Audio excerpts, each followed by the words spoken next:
అరాచక ప్రభుత్వం కావాలంటే వైసీపీ, అభివృద్ధి కావాలంటే తెలుగుదేశం జనసేన ప్రభుత్వం రావాలని ప్రకాశం జిల్లా మార్కాపురం మాజీ శాసనసభ్యులు కందుల నారాయణ రెడ్డి అన్నారు. మార్కాపురం పట్టణంలోని 5వ వార్డులో మన కోసం మన కందుల మరియు భవిష్యత్తుకు గ్యారంటీ కార్యక్రమాన్ని నిర్వహించారు.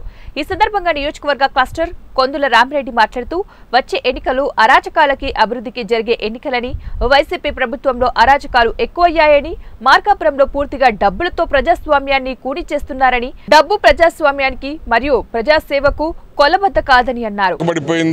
ఈ 20 సంవత్సరాల్లో మన పిల్లల భవిష్యత్తును మనం పణంగా పెట్టాం.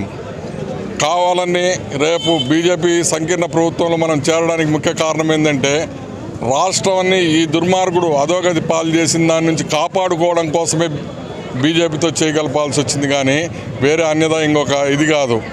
ఎందుకంటే పోలవరము జాతీయ ప్రాజెక్టు కాబట్టి నిధులు విరివిగా రావాలా. అలాగే కడప స్టీల్ ప్లాంట్ కావాలన్నారు. జగన్మోహన్ రెడ్డి మాయమాటలు చెప్పి వాళ్ళతో ఓట్లు వేయించుకున్నాడు. కడప స్టీల్ ప్లాంట్ అతిగతి లేదు. ఇవన్నీ మనకు విభజన చట్టంలో ఉన్నాయి.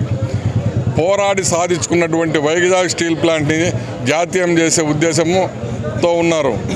దాన్ని అడ్డుకోవాలంటే కేంద్రంలో అధికారంలో ఉన్నటువంటి ఈ బీజేపీ తోటి మనం పొత్తుతో కొనసాగడము, మన పిల్లల భవిష్యత్తు కోసం, మన రాష్ట్ర పురోగతి కోసం మాత్రమే బీజేపీతో పొత్తు కలవడం జరిగింది. 50 మంది ప్రజలు అర్థం చేసుకోవాలా. ఎందుకంటే